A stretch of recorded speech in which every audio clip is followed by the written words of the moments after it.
What's up, Facebook? That's right, it's Goldstein here, and I'm about to get my butt kicked. Not really, but really. Because this gentleman behind me, I have known most of my life. His name is Chaim Mandel. Chaim, by the way, in Hebrew means life.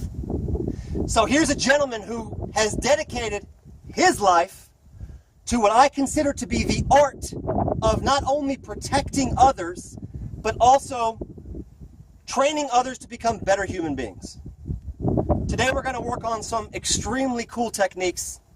I'm going to let Chaim introduce himself, introduce what he's been doing for the past 25 years of his life, and then we're going to rock and roll together. Chaim, take it. Hey everyone, Chaim Mandel here. I've been doing different martial arts over the past 25 years, and about 10 years ago I met this amazing, beautiful martial art called Systema.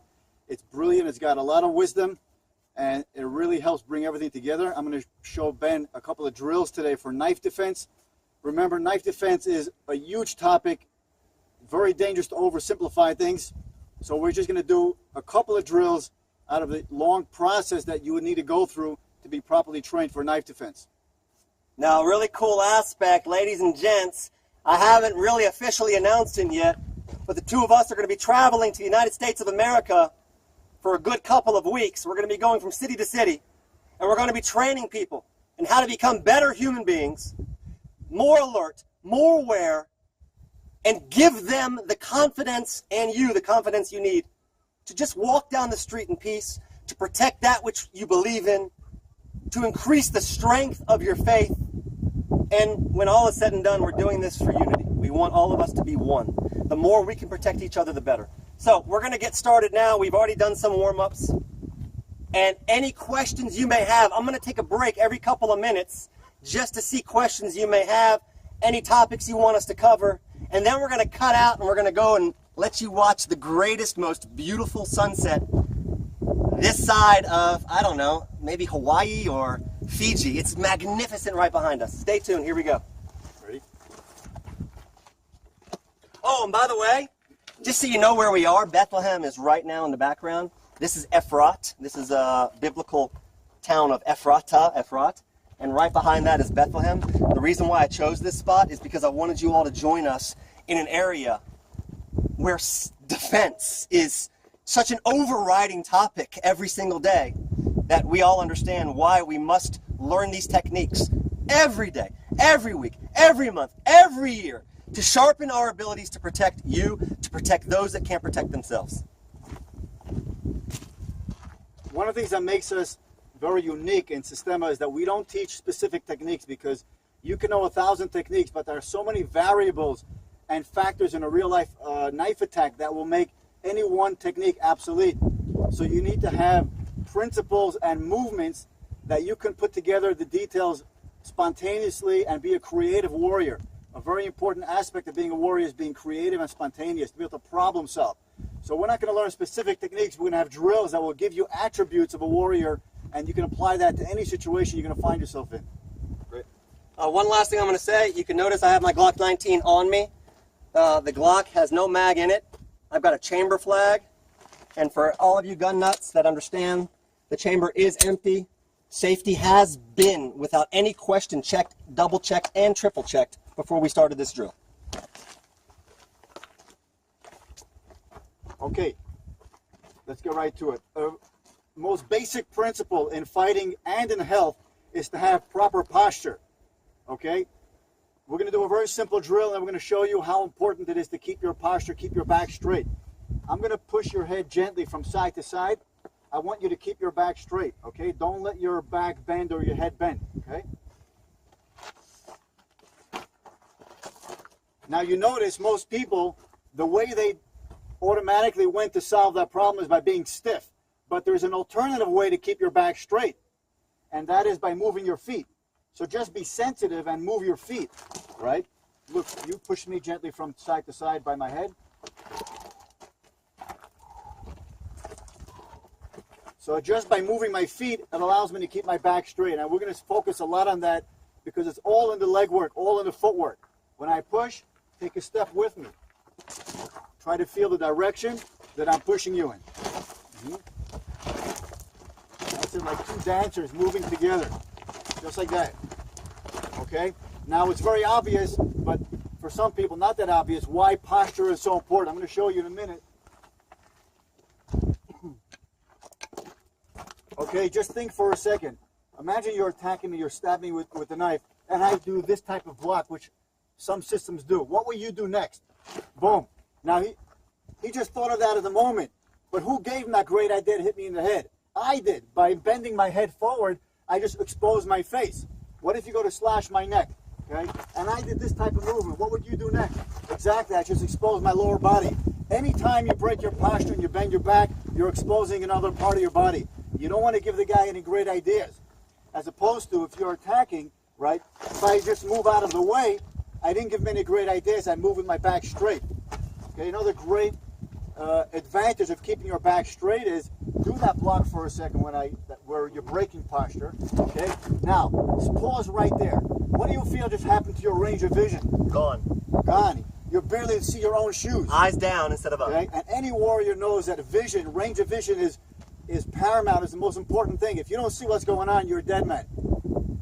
Now, all I want you to do now is just move to the side. Step to the side. How's your range of vision now? Perfect. Perfect. Okay? And this becomes even more important when you take into account multiple attackers, because there may be somebody behind me that I don't even know about. And if I'm just here, I'm going to get stabbed and hammered by the guy behind me. So if you're stabbing me, right, and I'm here, if I move, suddenly my range of vision moved, and I could see more things around me. So movement and not staying in the same place, together with keeping your posture, are the two most basic principles that you need to apply in any situation, whether knife or no knife. And where we live, especially in Israel, the amount of knife attacks that take place, the reason why a knife is so important to train against is because it's ubiquitous. You can find it everywhere. It's silent. It doesn't really break. It doesn't need to be reloaded. It can be concealed in almost any garment by a man, woman, or child. This is why we're training primarily on knife defenses. That's right.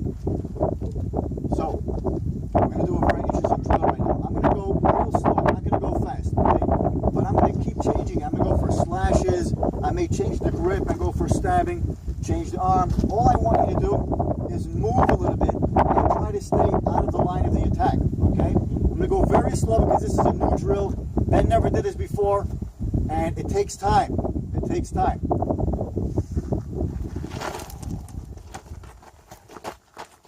It's all good, okay? Don't kick yourself. Just keep going. Good. Come back to frame. Good. Now, when you're doing knife defense, there's generally one thing you don't want to do, and that is stab. Just simply block the knife, because what's that going to trigger? Exactly. The moment he feels that his first attack didn't work, his mind automatically goes to a secondary attack. I don't want him to do a secondary attack. Many years ago in town, some of you may have heard the story. Where was this? Jerusalem, yeah, center of town where Ben was just last night. An Arab came over to a Jew and stabbed him overhand like that. And what happened was, the guy had no training. He grabbed the blade, but what really got him in trouble was the hammer in the other hand. So if you're triggering the other hand to get activated, you're making a big mistake. So therefore, the general approach is to try to let the knife attack go where it wanted to go, and not to stop the force of the attack. So when you attack me, I want to be here. This way, I didn't trigger a secondary attack. Now, so when I go to attack you now, you can use your arms, but try not to stop my attack. See where you can redirect it or continue the attack in the original direction. Are we using the motion? For sure. I'm using your motion to bring you to where I want you to be. That's right. Instead of allowing the force of your motion to continue the attack on me. Right. So we're redirecting the flow of energy. Right, almost. right. Now, don't think we're going to do any long, fancy movements like you may see, like you go to attack and do all these fancy moves. No. We're still going to do very short, very effective movements. We're going to get there in a few minutes. But the general approach is get out of the way, redirect it, don't stop the force of the attack. So, keep going nice and slow. Use your arms to defend. Right, nice, good, nice, good. Nice. And I like what Ben is doing because there's a way of doing it, of being like gentle with the guy's arm, go to attack, you know, nice and soft, not giving any force to the hand. But there's another way that's also good, which is especially if you attack me, right? Okay, there I didn't passively block his arm. I hit the arm and I took his arm in a direction that he wasn't expecting. Okay, this can be very effective for, let's say, a downward type of attack, right? So, boom. So I slap it down with heaviness. That's a concept you're going to hear a lot about, a nice heavy slap or a strike, and that also will take him into a spin that he wasn't anticipating. Watch that again if you're stabbing down to me, right? Boom, and right away I get to the back, take a count, and continue to gain control. I got an elbow break. Continue to do damage. Okay? You need to do damage to the guy. If you can't just take the guy down or try to disarm when no damage was done. The reason why knife defense is a difficult topic, because you can't just learn knife defense. In order to be properly prepared for that, which will never happen, you just got to train your whole life. But you need to know how to strike well, you need to know how to move well, you need to know so many other surrounding topics. So it's a process. You got to be willing to go through that process. And I want you also to see where we are. We're not in some clean, square facility with a clean floor and mats. There are rocks here, there's dirt, there's the option to slip and fall. This is reality-based training. And this is why we chose this environment. That's right. So for example, let's say you start slow, continuous, you start to attack, right?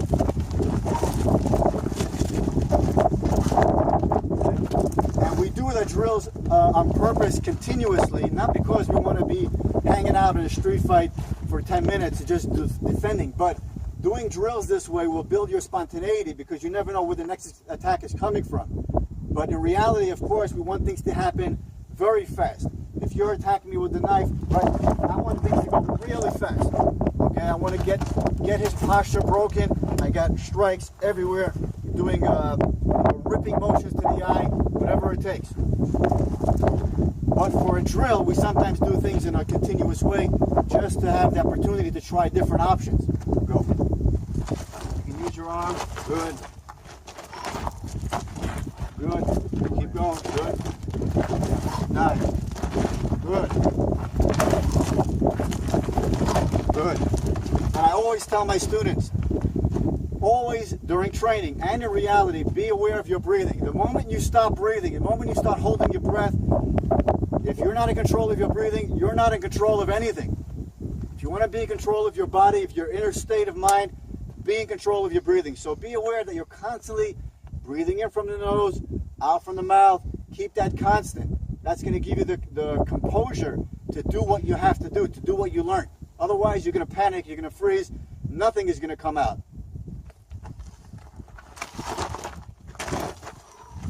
Good. Good. Nice. Okay? So you see, from the very beginning, we're doing any different attack. We're not doing one class on just this type of attack and then spend another half hour on this type of attack. From the very beginning, the student needs to be open-minded and have options to be ready for different angles of attack. Now what we're going to do a little bit is you're going to attack me, right? I'm going to try to redirect, and as soon as I could, I'm going to put in a strike. We're just going to do one strike right now, but in reality, it's going to be many, many strikes.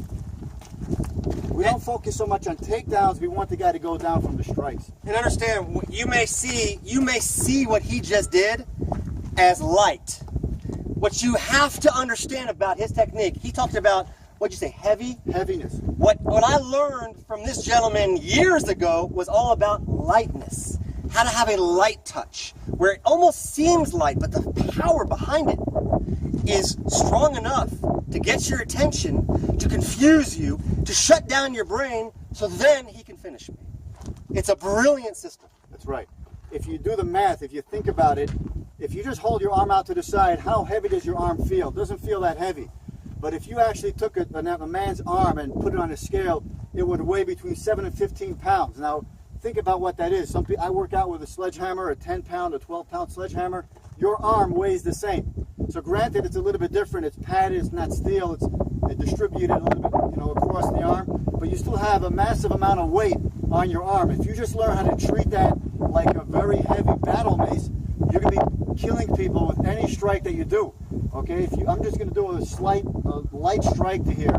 Just gravity, really not adding anything. Okay, and he feels that. Okay? That's a hammer. He feels it. It went right in deep. Call the doctors. I think I'm having a heart attack. And that was to a relatively protected area. There's a lot of muscle there, right? If a strike like that goes down on the nose, or a heavy strike to the throat, that wasn't to the throat. If I did it to the throat, you don't have to wind up. You don't got to be in a stance. You just have to know how to relax.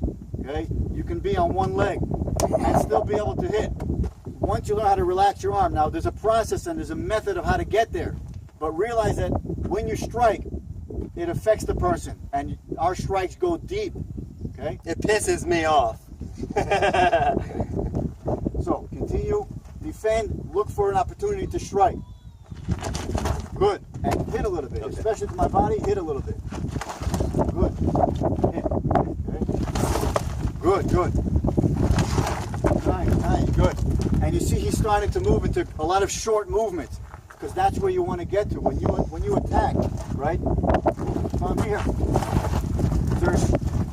The body is treated like a whip, where every movement is pulling him into a strike.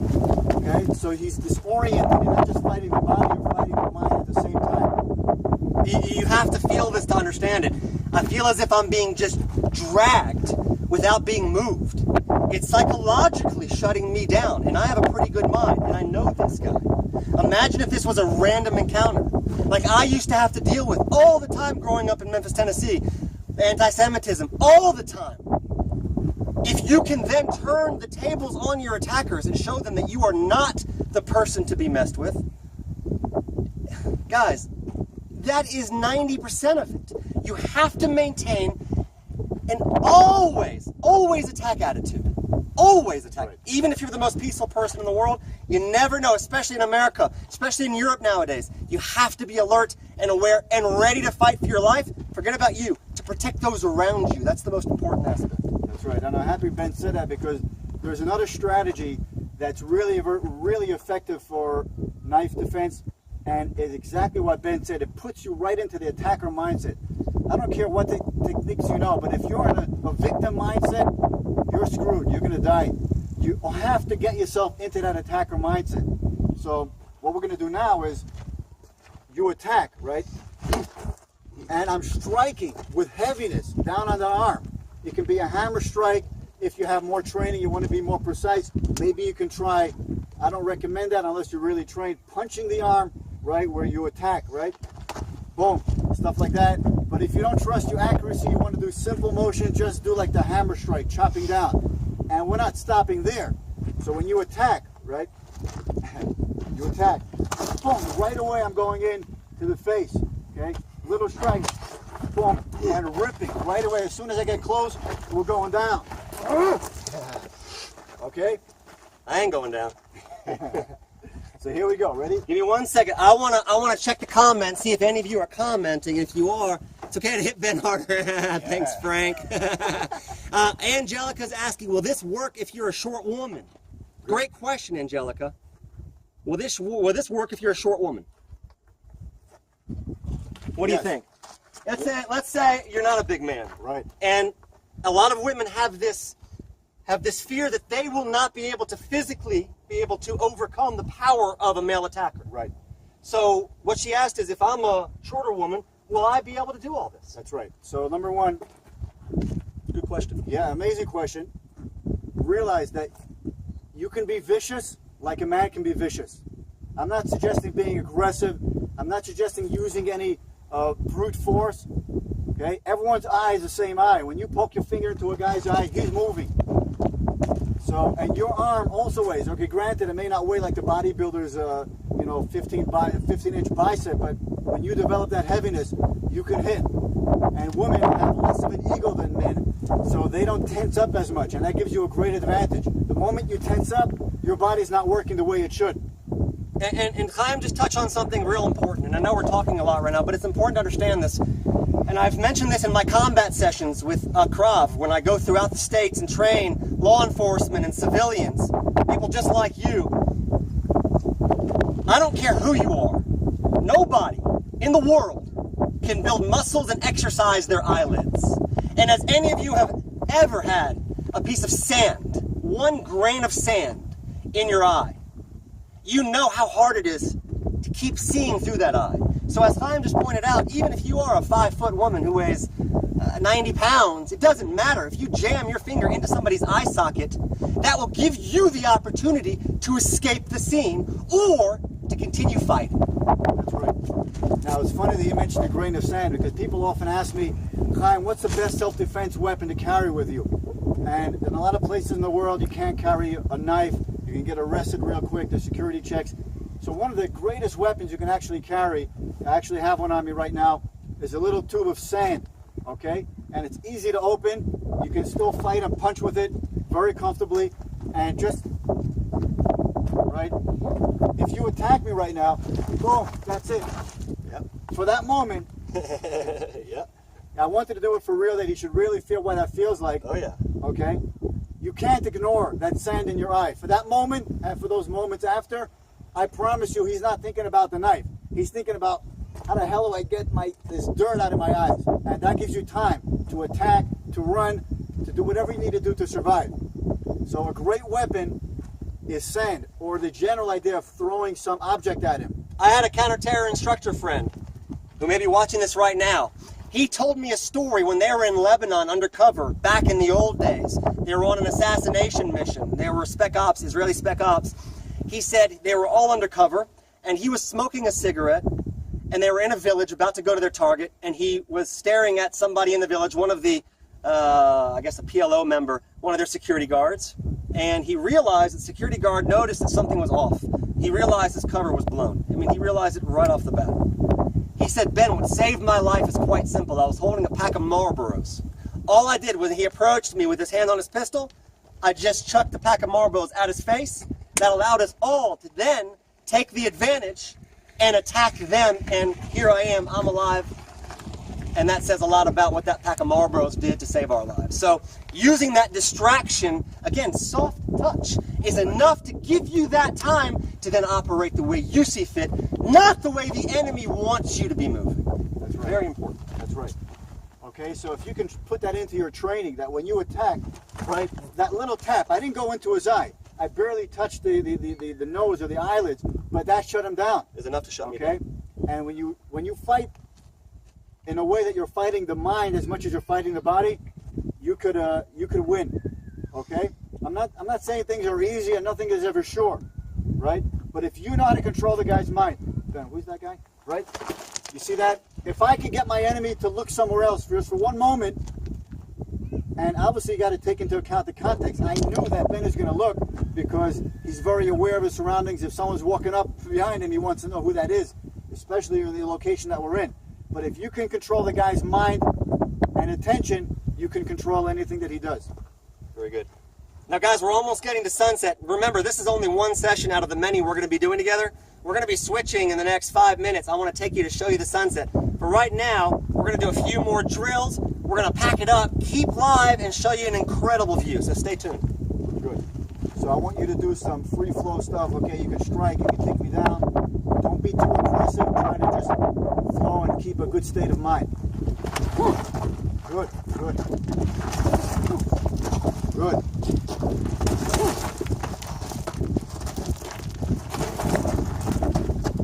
Nice. Now, in all these attacks, I was intending to stab a second time. Okay, I said, I'm not going to be that guy just going to hang out there with my knife out. I'm going to go for a second attack. But because he moved, he wasn't where I expected. And because he did strikes, he continued to shut me down. A few more times. Nice.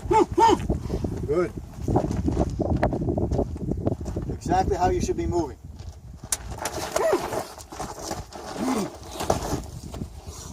All right, beautiful. Once you're here, you can put a knee on my face. Right. Put that knee Here. right there. Nice. I'm here.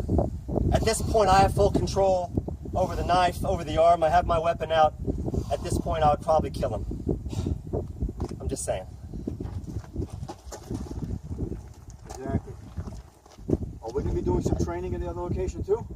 I don't know, we might just Be Good. peaceful, calm people. So what I want to do for now, because hey, Ben just mentioned his weapon, and a lot of people in this country carry weapons, other places in the world as well.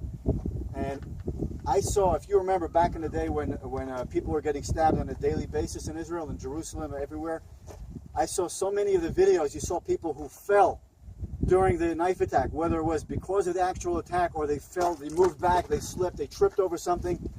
And I want to spend just a few minutes talking about that, because something very, very simple you can practice that's going to help you avoid so many problems. Okay, what I want you to do now is hold your weapon out, okay, and you can aim at a certain object, and I want you to lay down on your back and keep aim, okay, and then come back up. Okay, so Ben is moving pretty good. What I want you guys to practice, watch, give me the weapon please for a second. Okay. Always going to check, good habits. What I want to do when I have the weapon in my hand, or even when it's in the holster, and let's say you push me and I'm falling down, right? If you notice, my hands were free the whole time, and before I even hit the ground, I already cocked and had the weapon loaded. You don't want to practice hitting the floor and using your arms to break the fall. You're wasting some precious, precious time. Okay? Same thing if I'm getting up. If I need to get up with using my hands and he's attacking me meanwhile, there's no way I'm getting my weapon. And I can't even use my hands to defend myself. Okay? So what I want to practice is getting up, right?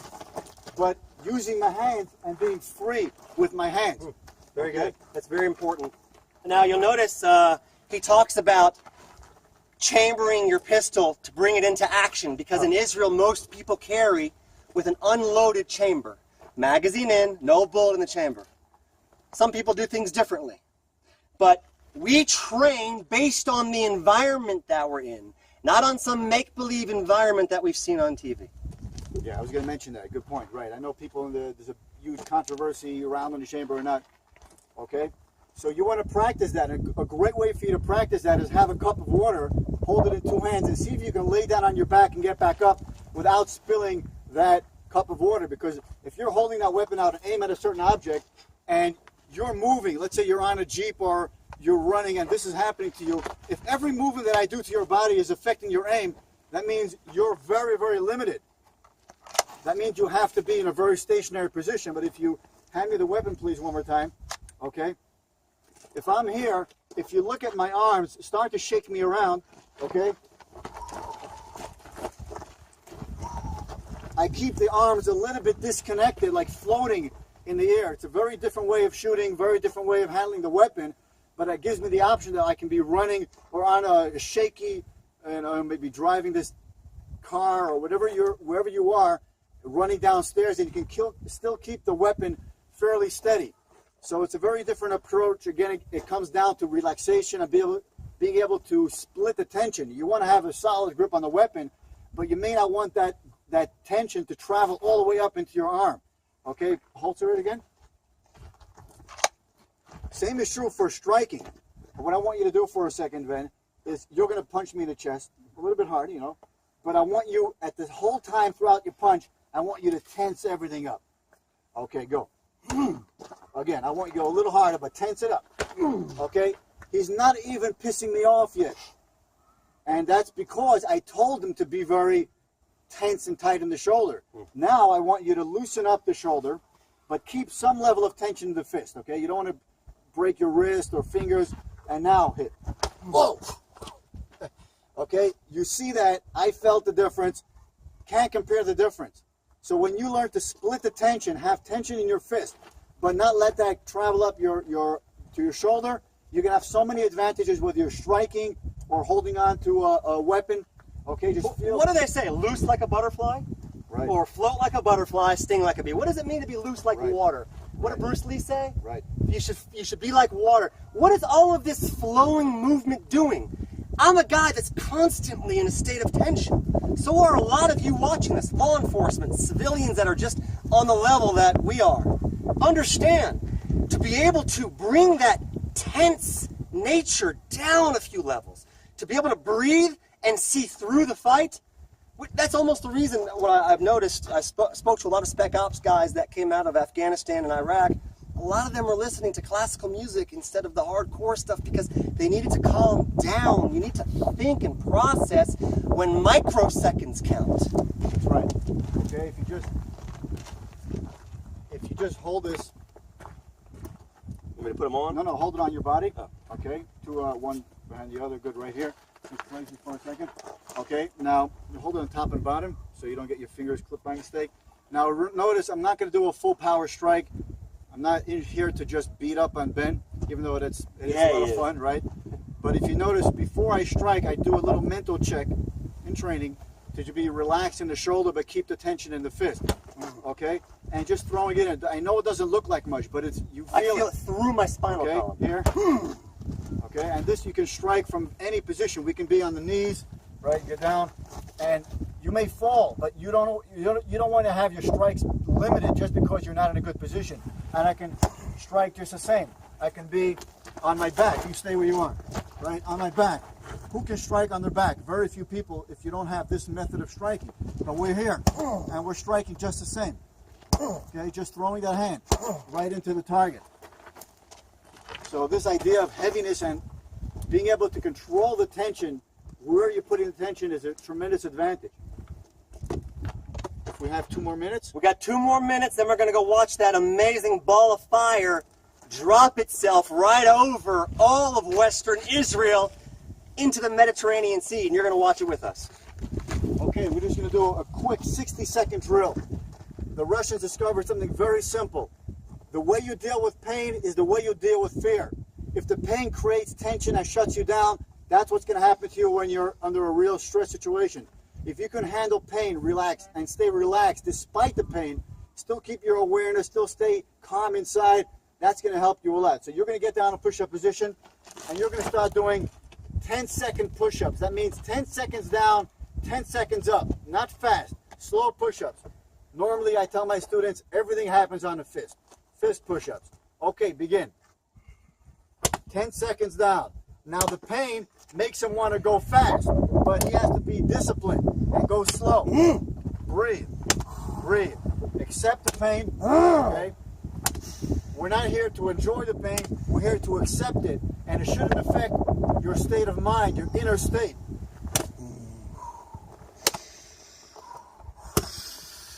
Good. Stand. These are some of the type of drills we do, and you want to ask yourself, what did that do to my inner state? Did I get angry? Did I get broken? And over time, you get acclimated and you get comfortable with that idea of things not being comfortable, but I can still keep my composure. Guys, all I can say is, this to me is incredible. This to me brings me back to the level I need to be at. No ego, no BS. We're out here showing you everything. Every time we're together, you're going to learn new things. Every time we are together, you're going to leave with a greater self of awareness, confidence, and soon faith as well.